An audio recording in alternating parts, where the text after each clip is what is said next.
పెడదామండి. Right right right right right మనం వేరే ఇష్యూకి వెళ్దాం, లేకపోతే మనతో పాటు ఏపీసీసీ అధికార ప్రతినిధి పోల భాస్కర్ గారు జాయిన్ అయ్యారు. పోల భాస్కర్ గారు నమస్తే అండి. నమస్కారం అండి.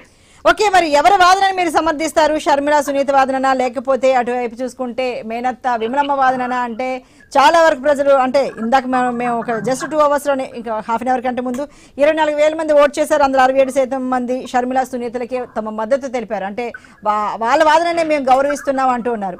అయితే మేనత్త, సొంత మేనత్త ఇప్పుడు షర్మిల సునీతల మీద వీళ్ళిద్దరూ కేవలం వాళ్ళ సొంత ప్రయోజనాలు నెరవేరలేదు కాబట్టి షర్మిల బయటకు వచ్చారంటూ మేనత్త విమర్శలు చేయడం జరిగింది. దీనికి ఏమంటుందండి కాంగ్రెస్ పార్టీ?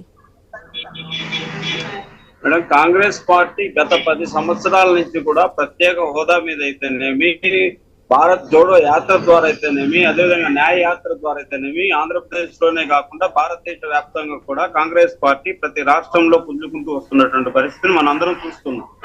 అదే విధంగా షర్మిల గారు కాంగ్రెస్ పార్టీలో జాయిన్ అయ్యి పిసిసి అధ్యక్షురాలుగా బాధ్యతలు తీసుకున్నాక ఆమె బాధ్యతలను నెరవేర్చడానికి ఖచ్చితంగా కడప జిల్లాలో మా యొక్క సొంత చిన్నాయన్ను చంపబడడం వలన అన్యాయం జరిగింది కాబట్టి ఖచ్చితంగా నేను ఎంపీగా పోటీ చేసి ఆ యొక్క ఎవరైతే నెపం పడిందో అదన్ని ఓడించాలనేటువంటి ఒక ధ్యేయంతో కాంగ్రెస్ పార్టీ విజయకేతంలో నడిపించడానికి శక్తివంచన లేకుండా అక్కా చెల్లెళ్ళు కలిసి ఈ దినం జమ్మలమడుగులోనే మేము ఈ యొక్క యాత్రను చూసాం. మేము న్యాయ యాత్ర జరుగుతున్నటువంటి పరిస్థితిని ఎంతో జనం, విపరీతమైనటువంటి జనము తండోపతండాలుగా వచ్చి ఆమె చెప్తున్నటువంటి స్పీచ్ ను గెలిపించాలనేటువంటి ప్రతి ఒక్కరి లక్ష్యంతో ప్రతి ఒక్కరు కూడా ఓటర్లు కాంగ్రెస్ పార్టీని ముందుకు తీసుకెళ్లేటువంటి లక్ష్యంతో ఉన్నారు.